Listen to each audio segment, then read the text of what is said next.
Mercedes' issues do not seem to end this season, as while the W14B did not deliver the wanted results, it now seems that the team is back to the drawing board with another issue plaguing the Silver Arrows, and it is not porpoising, which occurred again at Spa. Luckily, the team has a bit more time to sort things out during the summer break, but would it be enough?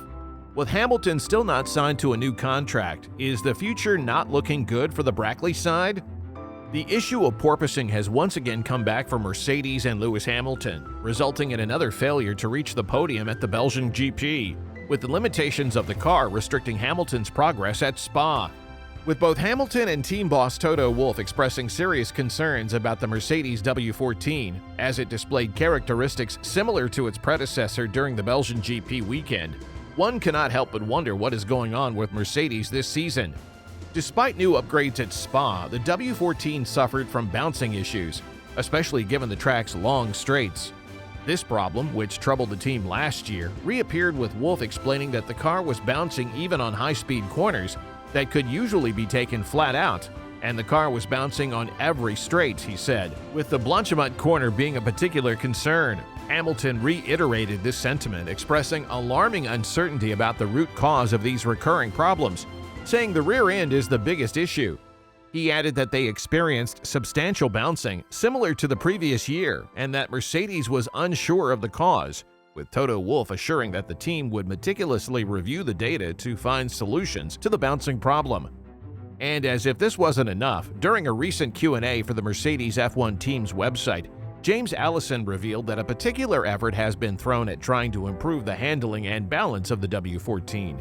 He has shared that the team's F1 car feels annoyingly dead to drivers on the track, leading to difficulties in handling. The current situation with the car has prompted a shift in development focus, as the car is not providing the drivers, including Lewis Hamilton and George Russell, with reassuring feedback as they maneuver.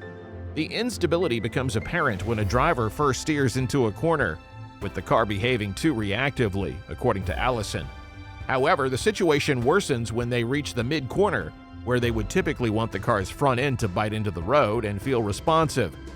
At this point, the W14 becomes annoyingly dead, failing to provide the desired handling characteristics. He says that the through-corner characteristic of its current challenger are far from ideal in providing its drivers with the confidence they need. Bread and butter downforce is always a good thing, he told the Mercedes website about improvements being planned. We are also trying to make the car more reassuring for the drivers when they initially turn in. It feels too reactive, and then when they get to the apex, they have the opposite problem, where we want it to bite at the front and it doesn't. It's unstable when you first turn the wheel and then annoyingly dead when they get to the apex. We want it the other way around. That's what we're working on. Mercedes has also shed light on a significant mistake made with its 2023 car. The team, having been haunted by porpoising and bouncing issues in the previous season, became overly cautious when rule changes were implemented over the winter to prevent such problems. Mercedes now acknowledges that it could have been far more aggressive with its approach. In the current era of regulations, this would have involved running the car closer to the ground, a strategy that could have helped generate more downforce. Toto Wolff echoed this, saying that he believed a lot of potential could be opened up if the team was successful in providing a car that Lewis Hamilton and George Russell felt more comfortable with. We need to give the drivers a more reliable car and platform when it comes to the balance and feeling, he said. It's not about absolute downforce, but it's for them to know that the car is going to be stable when they turn into the corner. That isn't the case for now. It's a big focus for us, as it will give the drivers more confidence, and with that will come more performance. Allison explains that the team is already directing a considerable amount of resources towards developing its 2024 car. The wind tunnel, drawing office, vehicle dynamics, and manufacturing are heavily engaged in the future car's development. However, Allison also notes that the advancements made in these areas for the 2024 car might still benefit the current model, the W14. While Mercedes has the ultimate ambition of regaining the World Championship, the team also values ending the year as a runner-up to Red Bull. Allison acknowledges the initial struggles being fourth quickest and beaten by customer teams and Ferrari, but emphasizes the gradual progress being made. The consistent efforts across different areas such as strategy, engineering, reliability, manufacturing, and the driver's performance have all contributed to this progress.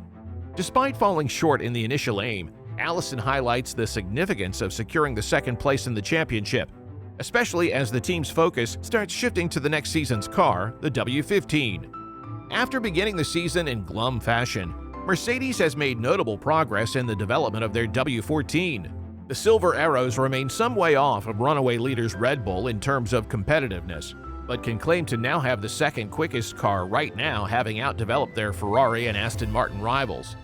There remains, however, some way to go. Catching Red Bull is the ultimate aim, but competing with those imperious RB19s in race conditions on a regular basis will be a pipe dream until Mercedes can get on top of the stability issues which continue to plague their own machines. It's a problem Lewis Hamilton has complained about. Earlier in the season, he said, "We're a long way down on downforce, so we've got to pick up the rear-end downforce particularly. The more rear we gain, the more stable the rear becomes, and the more confident I'll be able to attack." The wait for such an outcome has been a long one, but in a mid-season review of the team's development on the Mercedes website, Allison stated that it is a problem which still needs to be solved. "We're trying to make the car more reassuring for the drivers when they initially turn into a corner," he said. "It feels too reactive, and then when they get to the apex they have the opposite problem, where we want it to bite on the front and it doesn't." There's been a lot of talk and speculation surrounding Lewis Hamilton's contract with Mercedes, which seems likely to be extended, but several obstacles are delaying the process. This isn't a new phenomenon for Hamilton, who has often waited until later in the season to renew his deal with Mercedes, so there's no substantial reason to believe he's leaving the team. However, there have been delays for a contract, which should have been more than done for now. The delay reportedly centers around financial disagreements, as the proposed deal is said to be for 10 years at £200 million, a large sum but potentially justified by Hamilton's contributions and potential future value. Contracts like this often require extended negotiations to reach mutual satisfactory terms. Speculation about the contract's exact nature is widespread, including the possibility of a 10-year agreement with 1 or 2 years of driving followed by an ambassadorial role. Despite a car that isn't competing for the championship currently, Hamilton is far from done, and Mercedes isn't looking to replace him. Both parties still aim for an 8th title, a never-before-achieved feat in Formula One. The question of who might succeed Hamilton is intriguing, with talents like Charles Leclerc and Lando Norris on Mercedes' radar, and timing could affect these possibilities, as other teams might sign these drivers if Hamilton extends for 2 or 3 more years. If Mercedes are to keep Hamilton, then they must find a solution for these issues, which they face ever so often this season. Toto Wolff has stated that they are focused on the W15, and while I do agree that it's a good decision for them to leave the 2023 car and focus on next year, they should use the rest of the races to test new theories and get good data, regardless of the results. While results matter, coming lower down the constructors' table does allow more wind tunnel testing, which would mean they don't make a huge mistake on the new car as well. On the other hand, we have the added motivation to finish higher in the constructors' standings because of the higher prize money, which can be used for car development. So Mercedes have a choice to make.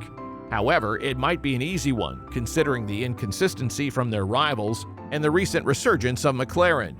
Mercedes are secure in P2 for now, but we still have half of the season to go, so it will be interesting to see where the Brackley team will finish this season. Let us know your thoughts in the comments below. Do you think Mercedes will finish P2? And could this annoyingly dead car appear in 2024 as well? Thanks for watching, and we'll see you in the next one.